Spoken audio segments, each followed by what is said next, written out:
स्वयं मंगलमयी लक्ष्मी है। उसके पत्तों में देवी सरस्वती वास करती है तो उसके पुष्पों में भगवान शंकर, चतुरानंद ब्रह्मा जी इसके फल हैं और विष्णु जी इन सब का आधार है।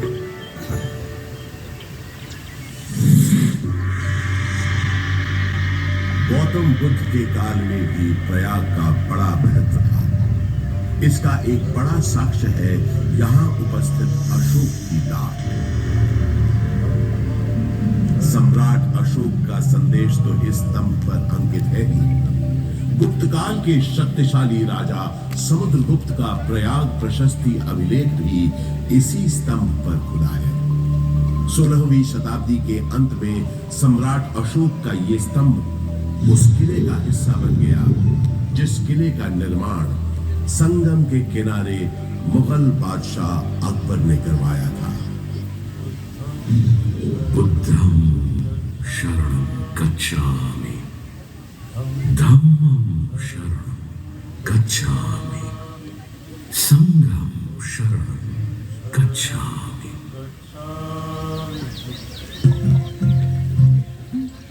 हजारों वर्ष पुराने इस प्रयाग नामक नगर के आध्यात्मिक और धार्मिक महत्व से बादशाह अकबर इतने प्रभावित हुए कि उन्होंने यहाँ एक नया शहर ही बसा दिया और उसका नाम रखा इलाहाबाद, जो वक्त के साथ साथ बन गया इलाहाबाद। अपनी भौगोलिक स्थिति, सुंदर आबोहवा और राजनीतिक महत्व की वजह से इलाहाबाद ब्रिटिश हुक्मरानों को भी बेहद पसंद आया और कुछ ही समय में ये शहर ब्रितानी हुकूमत का एक महत्वपूर्ण केंद्र बन गया। इलाहाबाद हाईकोर्ट इसका एक जीवंत उदाहरण है। देश के 4 उच्च न्यायालयों में से तो एक ये है ही। इसके अलावा अनेक महत्वपूर्ण और ऐतिहासिक फैसले देने का श्रेय भी इस न्यायालय को जाता है। शिक्षा के प्रसार के लिए अंग्रेजों द्वारा बनाया गया इलाहाबाद विश्वविद्यालय इस शहर को उनका दूसरा महत्वपूर्ण योगदान था। इलाहाबाद विश्वविद्यालय की स्थापना 16 नवंबर 1887 को हुई। पूर्व का ऑक्सफोर्ड कहे जाने वाले इस विश्वविद्यालय का शुरुआती नाम म्योर सेंट्रल कॉलेज था। यहाँ का विद्यानगर हॉल और 7 खंडी मीनारें इतनी सुंदर और आकर्षक है कि आते जाते लोगों की निगाहें बरबस अपनी ओर खींच लेती हैं।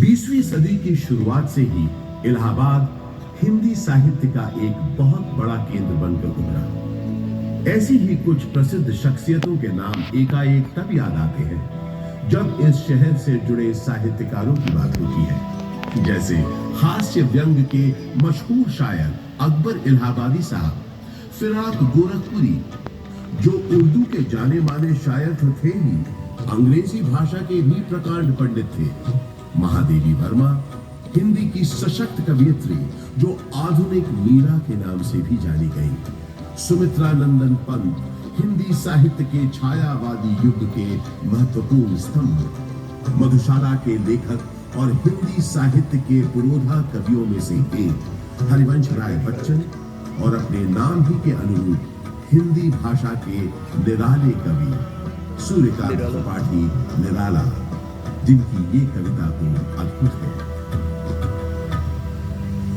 देखा मैंने उसे इलाहाबाद के पथ पर, वो तोड़ती पत्थर, चढ़ रही थी धूप गर्मियों के दिन, दिवा का तमतमाता रूप, उठी झुलसाती हुई लू, रुई ज्यों जलती हुई भूख, गर्द चिंगी छा गई, प्राय हुई दोपहर।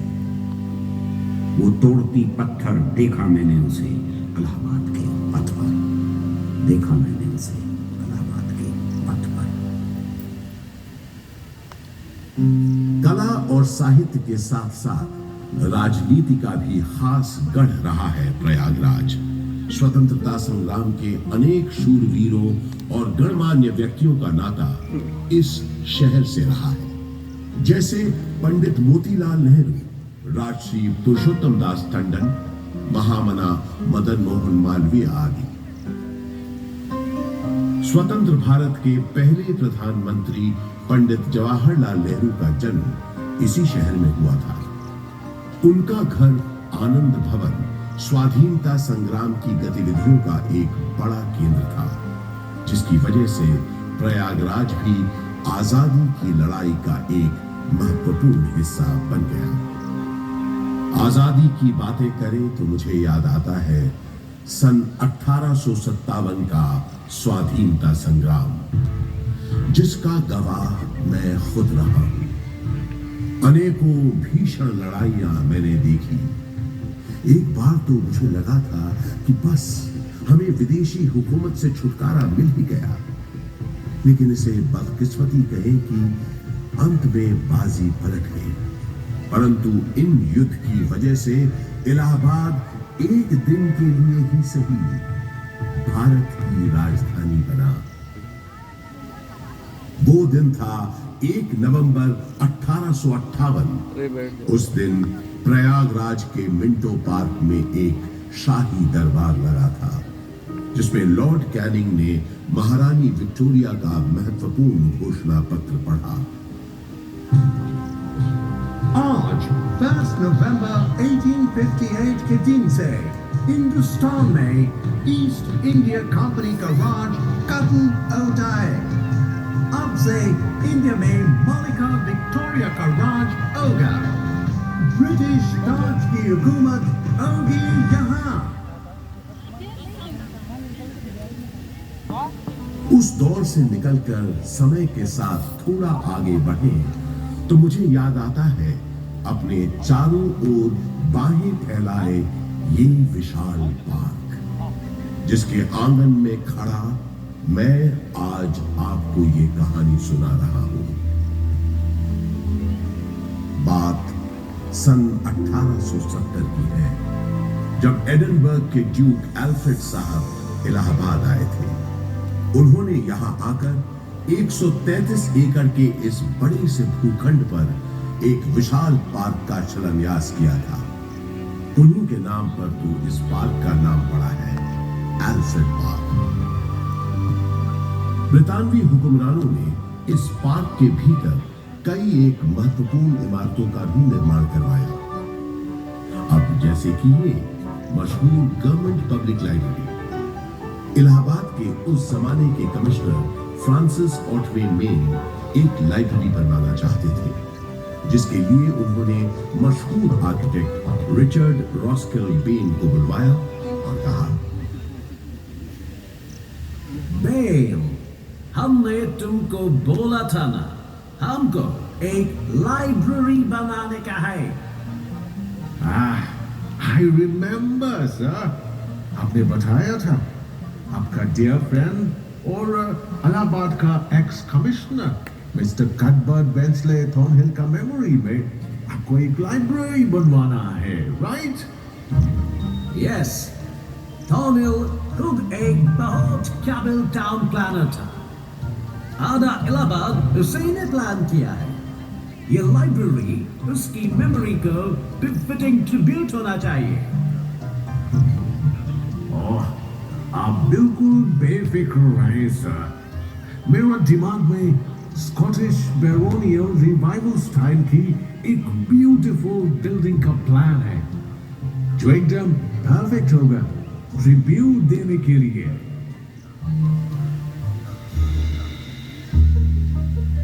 वादे के मुताबिक श्रीमान बेन ने एक बहुत ही खूबसूरत इमारत बनाई, जिसे उस जमाने में थॉर्नहिल मेन मेमोरियल के नाम से जाना जाता था। और आज हम इस शानदार इमारत को गवर्नमेंट पब्लिक लाइब्रेरी के नाम से जानते हैं। यहाँ इस लाइब्रेरी में लगभग 1.25 लाख से भी ज्यादा किताबें और अन्य ऐतिहासिक दस्तावेज मौजूद हैं। पूरे उत्तर प्रदेश में सबसे बड़ी लाइब्रेरी यही है। विक्टोरिया मेमोरियल कोलकाता में है, ये तो सब जानते हैं, लेकिन उससे थोड़ा छोटा मगर बेहद सुंदर विक्टोरिया मेमोरियल यहाँ प्रयागराज में भी मौजूद है। ये बात बहुत कम लोग जानते हैं। इसी पार्क के अंदर महारानी विक्टोरिया की याद में बनी सफेद संगमरमर की इस न्यू गोथिक शैली की छतरी या कैनोपी का निर्माण सन 1905 में हुआ था और इसी कैनोपी में उनकी 7.5 फुट ऊंची मूर्ति का अनावरण अगले साल 1906 में हुआ। आजकल वो मूर्ति लखनऊ म्यूजियम में रखी है। इसी विक्टोरिया मेमोरियल के बगल में अंग्रेजों ने एक बैंड स्टैंड भी बनवाया। उस जमाने में ब्रिटिश सरकार के ज्यादातर जलसे और दावतें इसी पार्क में हुआ करती थी। उन कार्यक्रमों के दौरान यहाँ पुलिस बैंड बजाने का रिवाज था। इस संगीत का आनंद अंग्रेजों के साथ साथ कुछ रईस और रसूखदार इलाहाबादी भी लेते थे। ऐसा माना जाता है कि ये बैंड स्टैंड अंग्रेजों को एक बंगाली सज्जन बाबू नीलकमल मित्रा ने भेंट किया था।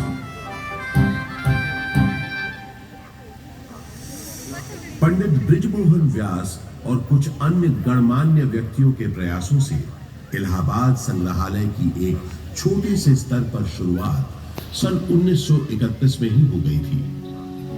एल्फ्रेड पार्क में म्यूजियम के वर्तमान भवन का शिलान्यास पंडित नेहरू ने 14 दिसंबर 1947 को किया और भारतवर्ष के 4 राष्ट्रीय संग्रहालयों में से एक इलाहाबाद म्यूजियम सन 1954 में आम जनता के लिए खोल दिया गया।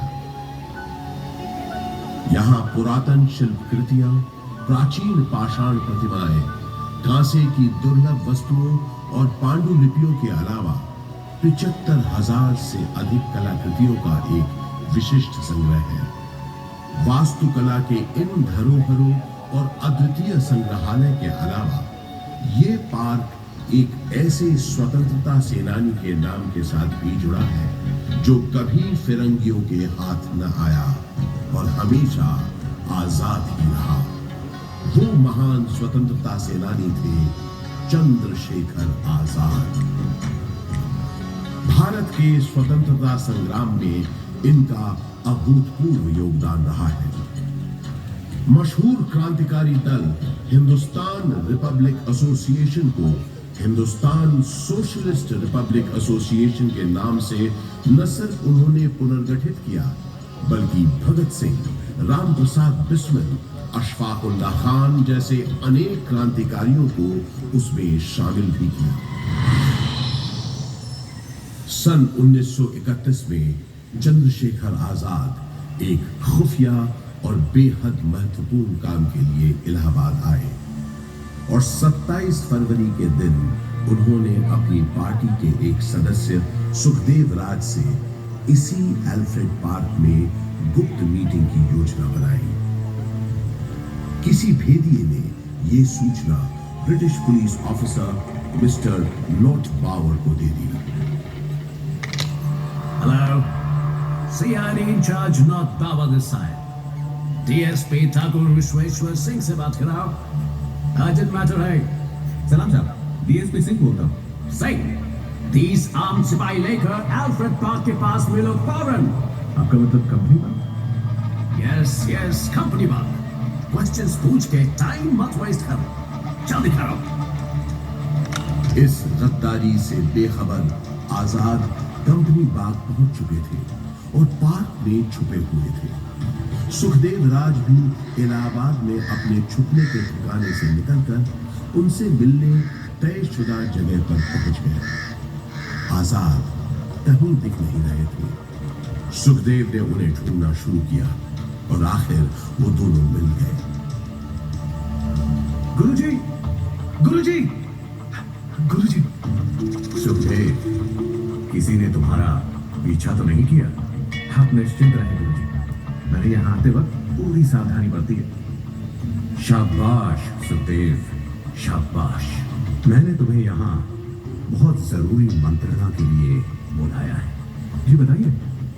मैं चाहता हूं कि तुम और तुम्हारे 4-5 विश्वास पात्र साथी आजाद और सुखदेव की बातचीत शुरू हुए ज्यादा देर नहीं हुई थी कि लॉर्ड पावर 30 राइफलधारी सिपाहियों के साथ यहां पहुंच गया। Mr. Chandrasekhar Tiwari, you have been surrounded by police. तुम्हें पुलिस ने घेर लिया है। तुम आज यहाँ से बचकर नहीं जा पाओगे। Surrender yourself. सुखदेव, तुम निकलो और रहने दो मुझे। मैं आपको अकेला छोड़कर नहीं जाऊंगा। बहस मत करो, जाओ, ये मेरा आदेश है, जाओ। और आप, जब तक मेरे पास मेरी बंदूक बुखारा है, मेरा कोई पार भी बाका नहीं कर सकता। अब जल्दी जाओ यहाँ से, और जब तक मेरा अगला संदेश न मिले तब तक चौकन्ने रहना, संभल कर रहना। सुखदेव, अब जाओ यहाँ से, तब तक मैं इनको रोकता हूँ। पल भर में लॉर्ड पावर ने आजाद पर गोलियां बरसानी शुरू कर दी। आजाद यहीं बगल में जामुन के पेड़ के पीछे छुपे पुलिस का मुकाबला कर रहे थे। जख्मी होने के बावजूद उस दिन उनकी गोलियों से लॉर्ड पावर और डीएसपी सिंह दोनों घायल हुए। आजाद के पास ड्यूटी की गोलियां थी, जबकि पुलिस के पास न गोलियों की कमी थी न बंदूकों की। फिर भी आजाद उनसे अपने पास बची आखिरी गोली तक लोहा लेते रहे। आजाद ने प्रण लिया था कि वो हमेशा आजाद रहेंगे। उन्होंने अपना प्रण निभाया और वो हमेशा आजाद ही रहे। उन्होंने अपने पास बची आखिरी गोली से अपने प्राण न्योछावर कर अपनी प्यारी मातृभूमि के लिए आत्म बलिदान दे दिया। स्वतंत्र अपने दिल में लिए वो शहीद तो हो गए, लेकिन हिम्मत और बहादुरी की मिसाल चंद्रशेखर आजाद हमारे दिलों में हमेशा के लिए अमर हो गए। आज हमारा भारत देश एक स्वतंत्र देश है, तो उसका श्रेय शहीद आजम चंद्रशेखर आजाद जैसे लोगों के उत्सर्ग को, उनकी शहादत हो जाता है, जिन्होंने अपनी जान से भी ज्यादा प्यारी मातृभूमि के लिए हंसते हंसते अपने प्राणों की आहुति दे दी। आजाद अक्सर कहा करते थे, अंग्रेजों की गोलियों का हम सामना करेंगे। हम आजाद थे, आजाद हैं, आजाद ही रहेंगे।